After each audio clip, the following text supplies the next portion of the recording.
Hare Krishna. Welcome to this session of ours and I hope you are all doing really well. आज इस session में हम लोग start करने जा रहे हैं एक नया टॉपिक जिसका नाम है प्रिपरेशन ऑफ फाइनेंशियल स्टेटमेंट्स। ये फाइनेंशियल स्टेटमेंट्स जो हम लोग प्रिपेयर करने जा रहे हैं ये कंपनी अकाउंट्स के पार्ट को फॉलो अप करता है। हम लोग कंपनीज की फाइनेंशियल स्टेटमेंट समझेंगे। आई होप कि आप क्लास 11th में सोल प्रोप्राइटर के फाइनल अकाउंट्स कैसे बनते हैं ये आप ऑलरेडी पढ़कर आ रहे हैं। वहां पे आपने देखा था कि एक सोल प्रोप्राइटर अपने फाइनल अकाउंट्स में trading and profit and loss account बनाता है और साथ में ही बैलेंस शीट भी प्रिपेयर करता है। कंपनीज भी कुछ ऐसा करती हैं लेकिन उनका फॉर्मेट थोड़ा सा डिफरेंट होता है। ट्रेडिंग और प्रॉफिट एंड लॉस अकाउंट ना बनाकर company statement of profit and loss prepare करती है। बैलेंस शीट कंपनी भी बनाती है लेकिन उसका जो फॉर्म होता है वो हॉरिजॉन्टल से वर्टिकल हो जाता है। हम लोग इसको और अच्छे से आगे समझेंगे। पहले ये जानते हैं कि कंपनी को एक दूसरा फॉर्मेट फॉलो करने की जरूरत क्यों पड़ रही है। कंपनी चाहती तो सोल प्रोप्राइटर वाला ही फॉर्मेट फॉलो कर सकती थी, है ना, हम लोग के लिए बहुत पढ़ना इजी हो जाता। तो ऐसा नहीं है। कंपनी को काफी सारे कंपलसरी डिस्क्लोजर्स करने पड़ते हैं और कंपनी बहुत बड़े स्केल पे ऑपरेट करती है। उन डिस्क्लोजर्स का होना बहुत ज्यादा इम्पोर्टेंट है। इसीलिए एक proper set of format follow होना बहुत जरूरी था। मेरे पास कंपनीज एक्ट 2013 का अमेंडेड बेयर एक्ट है। इस एक्ट में टोटल 470 सेक्शंस हैं। उन 470 सेक्शंस के बाद में लास्ट में 7 शेड्यूल्स दे रखे हैं। जो थर्ड शेड्यूल में हमको फाइनेंशियल स्टेटमेंट्स के फॉर्मेट दे रखे हैं जो कि 3 डिविजन्स में बटे हुए हैं। डिवीजन 1 में उन कंपनीज के बारे में फॉर्मेट दे के रखा है जो अकाउंटिंग स्टैंडर्ड्स को फॉलो करती हैं। डिवीजन 2 में उन कंपनीज के बारे में दे रखा है जो इंडियन अकाउंटिंग स्टैंडर्ड्स यानी इंड एएस को फॉलो करती हैं। और लास्ट में डिवीजन 3 उन कंपनीज के लिए दे रखा है जो कंपनीज एनबीएफसी हैं, मतलब नॉन बैंकिंग फाइनेंशियल कॉर्पोरेशन हैं। हमारे सिलेबस में जो हमको पढ़ना है वो डिवीजन 1 है, मतलब कि शेड्यूल 3 का डिवीजन 1। हमको वो फॉर्मेट पढ़ना है बैलेंस शीट और statement of profit and loss का जो अकाउंटिंग स्टैंडर्ड्स को कंप्लाई करने वाली कंपनीज हैं उनके लिए। तो चलिए स्टार्ट करते हैं कि statement of profit and loss हम लोग पहले पढ़ेंगे। तो statement of profit and loss format कहाँ दे रखा है? हमको दे रखा है शेड्यूल 3 के डिवीजन 1 में। तो बनाते हैं statement of profit and loss. ये कैसे बनेगा? सबसे पहले हमें क्या करना पड़ेगा? हेडिंग्स के लिए हम लोग 2 लाइन्स ड्रॉ करेंगे और फिर इसमें हमको टोटल 3 कॉलम्स बनाने पड़ेंगे फिगर्स लिखने के लिए और एक कॉलम रहेगा पर्टिकुलर्स का। यानी सबसे पहले ये कॉलम जो कि प्रीवियस को डिनोट करेगा, फिर ये करंट ईयर को डिनोट करेगा, फिर ये नोट नंबर को डिनोट करेगा। ठीक है, तो यहाँ पे हम लोग पहले हेडिंग्स लेते हैं। Statement of profit and loss की जो हेडिंग है आप कोशिश करिएगा कि वो जो statement of profit and loss की हेडिंग है वो आप कैपिटल लेटर्स में ऊपर टॉप पे डालें।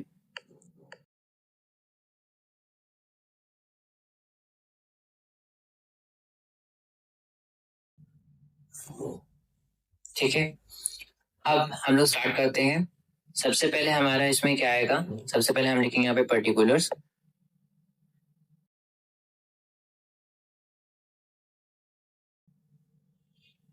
पर्टिकुलर्स के बारे में फिर यहाँ पे हमारा हेडिंग पड़ेगा नोट नंबर का। नोट नंबर के बारे में फिर हमारी हेडिंग पड़ेगी करेंट ईयर की।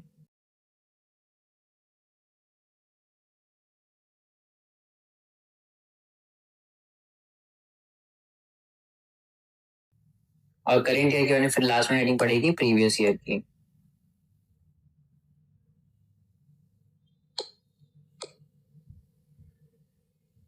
ठीक है, अब सबसे पहले पर्टिकुलर्स में जो हमारी हेडिंग आती है वो आती है रेवेन्यू फ्रॉम ऑपरेशंस की।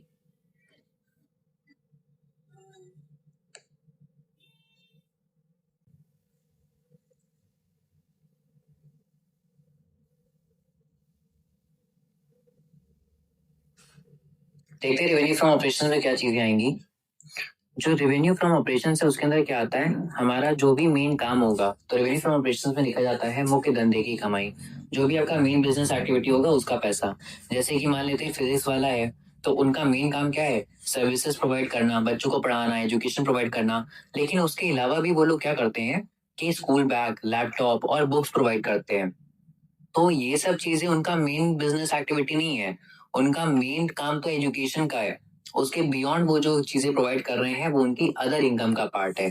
तो इसीलिए रेवेन्यू फ्रॉम ऑपरेशंस में क्या आएगा, जो भी आपकी मेन बिजनेस एक्टिविटी से आप पैसा कमाते हैं, जैसे कि आप अपनी प्रोडक्ट बेचें, आप अपना सर्विसेज को सेल करें, आपको गवर्नमेंट से कोई ग्रांट और डोनेशन मिले आपकी मेन बिजनेस एक्टिविटी के लिए, या और भी जो ऑपरेटिंग एक्टिविटी करके आप पैसा कमाते हैं, वो सारी चीजें किसके अंदर आएंगी, रेवेन्यू फ्रॉम ऑपरेशंस के अंदर आएंगी। जो भी पैसा आप कमा रहे हैं वो या तो प्रिंसिपल होना चाहिए, मतलब प्रिंसिपल बिजनेस एक्टिविटी बेस्ड होना चाहिए, या फिर उसके एंसिलरी उससे ज्यादा रिलेटेड होना चाहिए। इसके अलावा एडिशनली उससे अलग जो चीजें आप कमाते हैं वो हमारा जाएगा अदर इनकम में।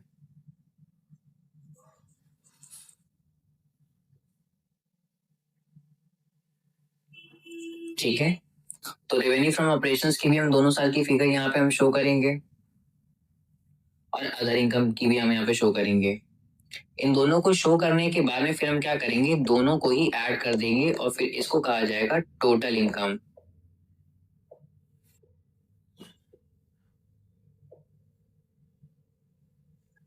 और यहाँ पे हम दिखाएंगे कि हमने नंबर 1 और नंबर 2 दोनों को कर दिया है ऐड।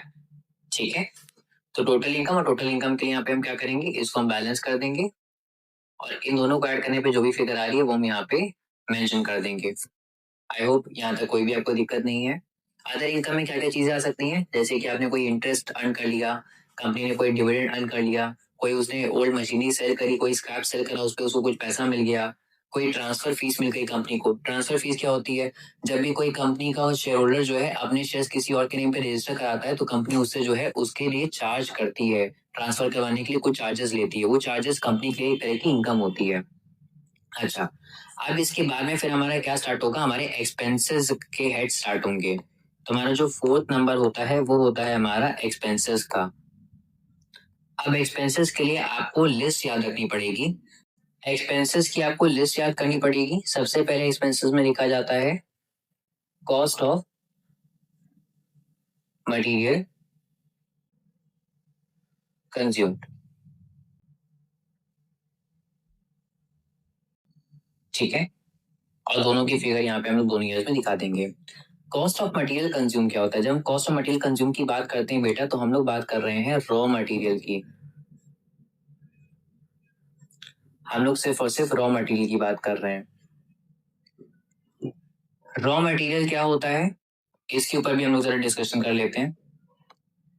आपने स्टॉक वर्ड सुना होगा, आपको लगता होगा कि जो हम लोग बेचते हैं क्लोजिंग स्टॉक और ओपनिंग स्टॉक है ना, स्टॉक होता है।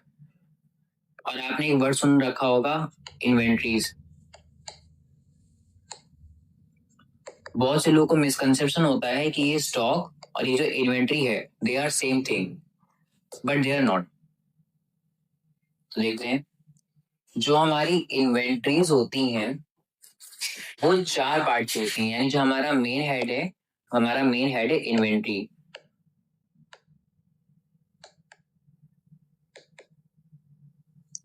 इन्वेंट्रीज के 2 पार्ट हैं मेजर। या तो आप अपना सामान खुद से बनाएंगे, या तो अपना सामान खुद से बना के बेचेंगे। तो जब आप खुद से सामान बनाएंगे ना, तो आप उसके लिए जो सामान खरीद के लाएंगे उसको बोलते हैं हम लोग रॉ मटेरियल। ठीक है, अब बहुत बार ऐसा होता है कि सामान को बनने में टाइम लगता है, तो कुछ सामान तो अभी भी ऐसे गोदाम में एज इट इज पड़ा होगा रॉ मटेरियल जिसका यूज होना है और फ्यूचर में वो जो है गुड्स बनेगा। कुछ ऐसा सामान भी होगा जो एक्चुअली में पूरी तरह से फिनिश गुड्स नहीं बना है, वो बीच में है, वर्क इन प्रोग्रेस। इसको हम लोग शॉर्ट में WIP भी बोलते हैं, वर्क इन प्रोग्रेस। और कुछ सामान पूरी तरह से पूरा फिनिश हो गया होगा और जो कि सेल्स के लिए रेडी होगा, तो उसको हम बोलेंगे फिनिश्ड गुड्स। तो जो फर्म खुद से बनाती है, मैन्युफैक्चर करती है, तो वो 3 कैटेगरी का होगा, रॉ मटेरियल जो अभी फिनिश गुड्स बनने वाला है, या वर्क इन प्रोग्रेस जो इन द प्रोसेस है, और फिनिश गुड्स जो अल्टीमेटली बन के टोटल तैयार हो गया। इसके अलावा हो सकता है, ऐसा हो सकता है कि आप सामान बना के नहीं बेचते हैं, आप बना बनाया पहले से ही सामान बेचते हैं रेडीमेड, तो उसको बोलते हैं हम लोग स्टॉक इन ट्रेड। तो स्टॉक इन ट्रेड क्या है? वो बना बनाया सामान जो आप बेच रहे हैं। अब इसको एक एग्जांपल से समझ लेते हैं। जैसे मान लेते हैं कोई हलवाई वाला है, समोसे वाला है, तो आप समोसे वगैरह की दुकान पे जाएंगे ना, तो उसके पास में समोसे बनाने के लिए कुछ रॉ मटेरियल रखा रहता है, जैसे कि मैदा हो गया, आलू हो गए, मसाला हो गया, तो ये सब चीजें उसके पास में रॉ मटेरियल है। फिर वो लोग क्या करते हैं, स्टफिंग रेडी करते हैं। मैदे को वो जो है प्रॉपर क्ले मोल्ड करके फिर वो उसको प्रॉपर शेप देते हैं, ठीक है। और समोसे की शेप बना के बहुत सारे ट्रे में लगा के तैयार कर लेते हैं। तो वो जो तैयार हो गए हैं वो वर्क इन प्रोग्रेस है, ठीक। वो बन रहा है, अभी पूरी तरह समोसा कंप्लीट नहीं हुआ है। जब उसको फ्राई करके बाहर निकाल लिया जाएगा तो वो क्या बन जाएगा? Finish goods. इसके एडिशनल वो लोग कोल्ड ड्रिंक और चिप्स भी रखते हैं। तो क्या कोल्ड ड्रिंक और चिप्स उन्होंने खुद रॉ मटेरियल से बनाई है? Answer is no. वो तो उन्होंने बनी बनाई खरीदी और बेचने के लिए रखी है। तो वो जो बना बनाया सामान उन्होंने अपनी दुकान में रखा है उसको हम बोलेंगे स्टॉक इन ट्रेड। ये वो स्टॉक है जो सिर्फ ट्रेडिंग पर्पस के लिए उन्होंने रखा है, यानी उन्होंने किसी से बाय करा था और अब वो कस्टमर्स को क्या कर देंगे? सेल कर देंगे। लेकिन जो उनका मेन बिजनेस है समोसे बनाने का, तो समोसे के लिए उनके पास रॉ मटेरियल भी होगा, साल के अंत में कुछ मैदा, कुछ आलू, कुछ ऐसे स्टॉक बच गया होगा, ठीक है। हो सकता है कि कुछ समोसे फ्राई नहीं हुए होंगे, वो सिर्फ उन्होंने रेडी करके उसकी फिर स्टफिंग करके रखी होगी, तो वो वर्क इन प्रोग्रेस होगा। और कुछ जो है बनी बनाए रखे होंगे जो बिके नहीं है, वो होगा फिनिश्ड गुड्स। तो इस तरह से जो हमारा इन्वेंट्री होता है वो चार तरह का होता है। अच्छा, तो जब हम बात कर रहे हैं कॉस्ट ऑफ मटेरियल कंज्यूम की, यानी कितने सामान की लागत पड़ी, कितना सामान हमारा यूज हुआ, तो जब हम कॉस्ट ऑफ मटेरियल कंज्यूम निकालेंगे तो उसके लिए फॉर्मूला यूज होगा। तो वो फॉर्मूला क्या है? सबसे पहले हम क्या करते हैं, जो हमारा रॉ मटेरियल है, स्टार्टिंग में साल के कितना रॉ मटेरियल रखा हुआ था हमारे पास, हम बोलेंगे रॉ मटेरियल का हम लोग क्या करेंगे, ओपनिंग स्टॉक लेंगे। उसमें फिर हम क्या ऐड करेंगे, जितना रॉ मटेरियल हमने साल में परचेज करा हम उसको ऐड कर देंगे।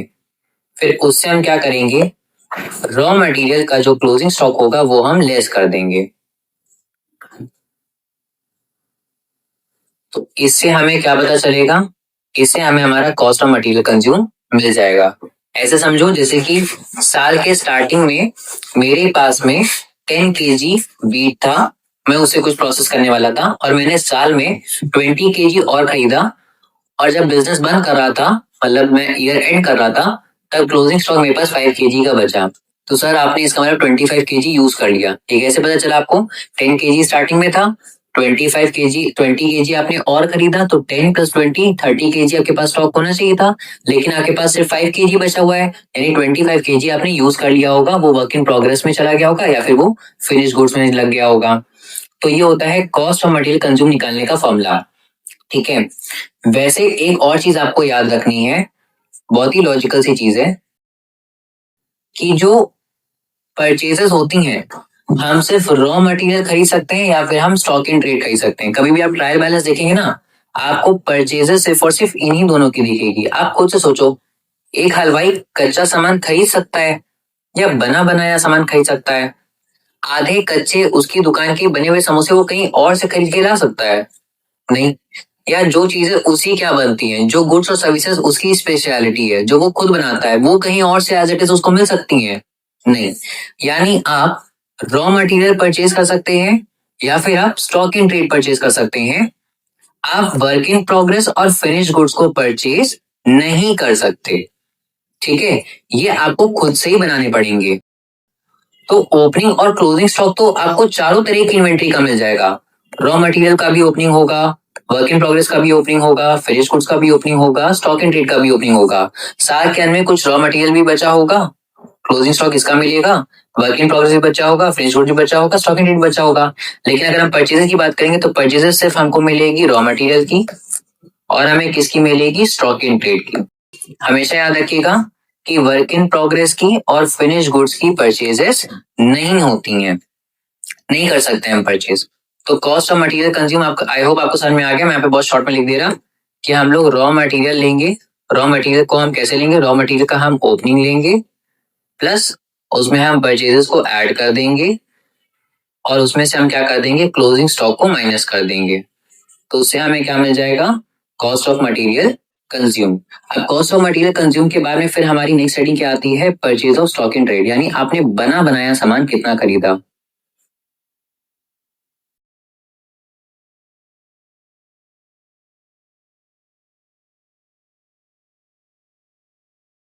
तो इसमें कुछ कंप्यूट करने की जरूरत ही नहीं है। ये क्या है, स्टॉक इन ट्रेड का परचेज और परचेजेस हमको क्या होती है, गिवन होती है। सर ये जो आपने हमको बताई कि ट्रायल बैलेंस में ये सारी चीजें दी होंगी, हमको शो करनी होंगी। हमने ओपनिंग स्टॉक, परचेजेस और क्लोजिंग स्टॉक, इसको हमने साथ में शो कर दिया और इसका नाम क्या रखा, कॉस्ट ऑफ मटेरियल कंज्यूम। और जो स्टॉक इन ट्रेड का परचेजेस था, इसको भी हमने अलग से आइडियाज दिखा दिया। अब sir work in progress, finish goods और स्टॉक इन ट्रेड, इन तीनों का ही ओपनिंग बचा हुआ है और इन तीनों का ही क्लोजिंग बचा हुआ है। तो इसको हम कहाँ दिखाएंगे, इसीलिए फिर नेक्स्ट हेडिंग पड़ती है चेंज इन इन्वेंट्रीज।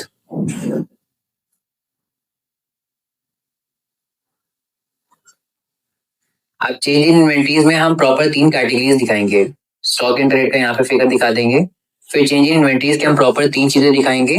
मतलब हम पहले फिनिश गुड्स को दिखाएंगे, उनका जो भी चेंज होगा, फिर हम दिखाएंगे वर्क इन प्रोग्रेस का क्या है, ऊपर नीचे भी हो सकते हैं, और फिर हम दिखाएंगे स्टॉक इन ट्रेड का। ठीक है, ये हो गया हमारा चेंज इन इन्वेंट्रीज। अब इस चेंज के बारे में फिर हमारा नेक्स्ट क्या आता है, वो आता है एम्प्लॉय बेनिफिट कॉस्ट या फिर employ benefit expense, employees benefit expenses.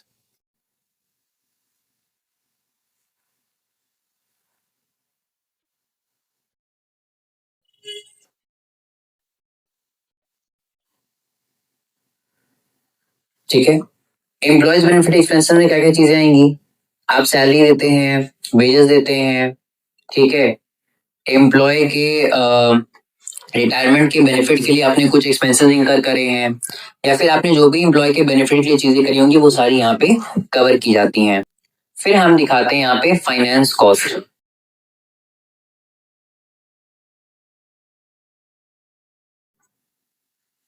जैसे मान लेते हैं आपने कोई कार ली, उसके ऊपर आप जो भी एक्सपेंसेस करते हैं ना, वो आप ऐड करके बताते हैं। लेट से आपने कोई 2 लाख की सेकेंड हैंड कार ली और उसको प्रॉपर फर्निश कराने में, प्रॉपर उसको कंप्लीट कराने में, उसको मॉडिफाई कराने में आपको 50,000 का एक्सपेंस लग गया।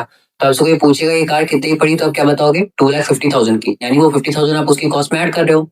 वैसे ही अगर आप मान लीजिए कहीं से 10 लाख का लोन लेके आते हैं और आपको रिटर्न 11 लाख कर रहे हैं, तो आप कॉस्ट क्या बताएंगे, आप ऐसे बोलेंगे कि मैंने 10 लाख का लोन लिया, लेकिन कंपनीज जो है उसको प्रॉपर्ली क्या कहती हैं कि 10 लाख का लोन लिया, उसके ऊपर 1 लाख मुझे कॉस्ट आई अलग से। तो जो आप इंटरेस्ट इसको कह सकते हैं ना, अल्टीमेटली जो ब्याज लगता है लोन पे, तो जो इंटरेस्ट होता है उसी को क्या कहा जाता है, फाइनेंस कॉस्ट। तो फाइनेंस कॉस्ट में हम जो भी बोरोइंग्स करेंगे, जो भी बोरोइंग करेंगे, भले वो क्रेडिटर से हो या बैंक से हो, ठीक है, लॉन्ग टर्म हो शॉर्ट टर्म हो, उनके ऊपर जितना भी इंटरेस्ट बनता होगा वो सारा कहाँ जाएगा, फाइनेंस कॉस्ट में। फिर फाइनेंस कॉस्ट के बारे में क्या आता है, फिर नेक्स्ट हेडिंग आती है डेप्रिसिएशन एंड एमोर्टाइजेशन।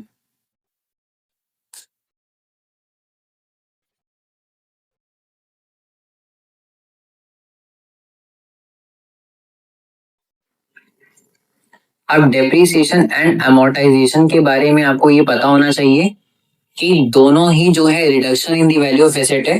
बस डेप्रिसिएशन टैंजिबल एसेट्स का होता है, जैसे कि plant and machinery, furniture and fixture, ठीक है, बिल्डिंग। जो एमोर्टाइजेशन होता है वो इनटैंजिबल एसेट्स का होता है, जैसे goodwill, patent, trade mark, copyright, इन सारी चीजों का जो होता है, माइनिंग राइट्स, इन सब चीजों का जो होता है उसको हम क्या बोलते हैं, उसको बोलते हैं अमोर्टाइजेशन। तो जो भी डिप्रिसिएशन होगा, या जैसे कहा गया क्वेश्चन में कि गुडविल राइट ऑफ की गई है, तो वो जो भी चीजें होंगी वो सब कहाँ आएंगी, डेप्रिसिएशन एंड अमोर्टाइजेशन में। इसके बाद में जितने भी खर्चे बच गए जो इन ऊपर वाले आइटम से कवर नहीं हुए, जैसे कि मान लेते हैं कि आपने एसेट बेची तो उसपे कोई लॉस हो गया, ठीक है, ऑफिस में कुछ जो है कंज्यूमेबल्स वगैरह यूज हुए, कोई स्टेशनरी एक्सपेंस हो गया, प्रिंटिंग एक्सपेंस हो गया, कोई भी प्रिलिमिनरी एक्सपेंस है, आपने किसी को डिस्काउंट दे दिया तो डिस्काउंट अलाउड भी एक्सपेंस है, आपने किसी की फीस पे करी, लीगल फी, डायरेक्टर फीस, या आपने कोई भी प्रोविजन वगैरह क्रिएट करा, तो वो जितने भी खर्चे होंगे उन सबको फिर हम लिख देते हैं अदर एक्सपेंस में। ठीक है, तो फाइनेंस कॉस्ट लिखेंगे, डेप्रिसिएशन अमोर्टाइजेशन लिखेंगे और फिर लास्ट में लिखेंगे हम अदर एक्सपेंसेस। जैसे ही हम इतना लिख लेते हैं, फिर हम यहाँ पे हेडिंग डालते हैं टोटल एक्सपेंस की।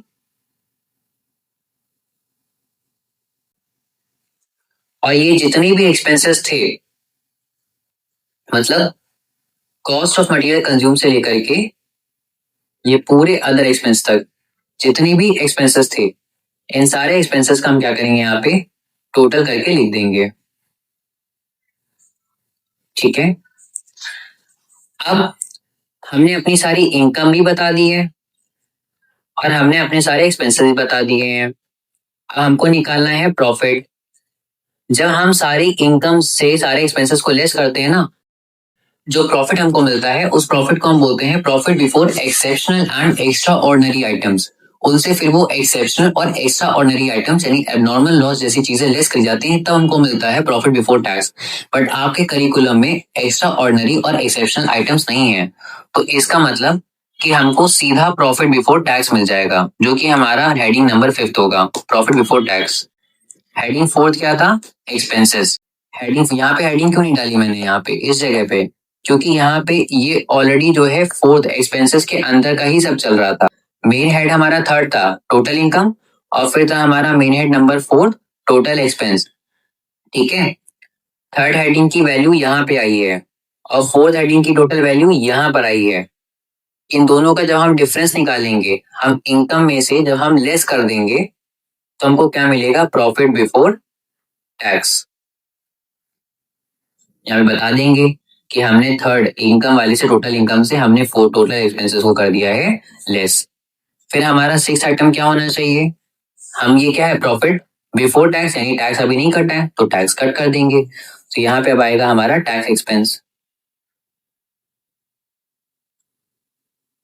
जनरली क्वेश्चन में क्या है, टैक्स एक्सपेंस हो सकता है नहीं दिया हो, और अगर दिया होगा तो ऐसा परसेंटेज फिगर दिया होगा। लेट से 30% है, तो जो भी आपकी प्रॉफिट बिफोर टैक्स की वैल्यू आएगी, आप उसका 30% निकाल करके यहाँ पे लिख दीजिएगा और उसको फिर आप माइनस कर दीजिएगा।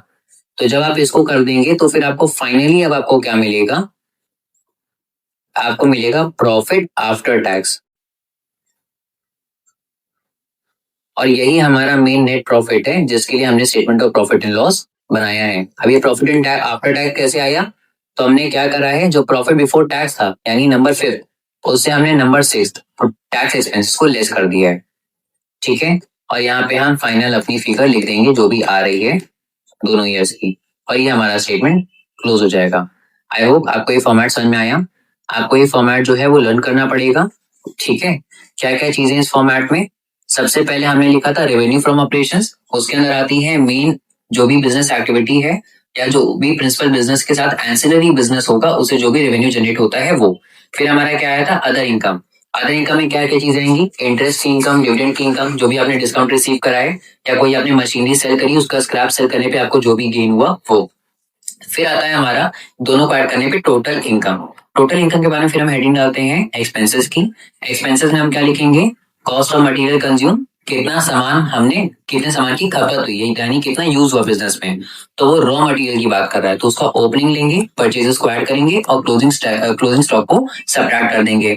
फिर हमारा आता है purchase of stock in trade, ये एक इंडिविजुअल आइटम है, अगर क्वेश्चन में दिया होगा तो हम शो करेंगे, नहीं दिया है then we will skip it. इसके आने फिर आता है चेंज इन इन्वेंट्रीज। तो चेंज इन इन्वेंट्रीज कैसे निकलती है, तो चेंज इन इन्वेंट्रीज को निकालने के लिए हमें करना पड़ता है ओपनिंग माइनस क्लोजिंग। ठीक है, तो चेंज इन इन्वेंट्री कैसे कैलकुलेट होगी, हमको ओपनिंग माइनस क्लोजिंग करना पड़ेगा, opening stock minus closing stock सबका, यानी ये हम नोट्स टू अकाउंट्स में शो करेंगे। फिनिश गुड्स में ओपनिंग माइनस क्लोजिंग करेंगे, वर्क इन प्रोग्रेस में ओपनिंग माइनस क्लोजिंग करेंगे, स्टॉक इन ट्रेड में ओपनिंग माइनस क्लोजिंग करेंगे, तो उससे हमको चेंज मिलेगा, वो चेंज यहाँ पे हम लिख देंगे। सर अगर चेंज नेगेटिव आया तो क्या करेंगे, मतलब मान लेते हैं कि फिनिश गुड्स का, मान लेते हैं कि फिनिश गुड्स का जो ओपनिंग स्टॉक है वो हमको दे के रखा है 4 लाख का। ठीक है, और जो क्लोजिंग स्टॉक है वो हमको दे रखा है 2 लाख का।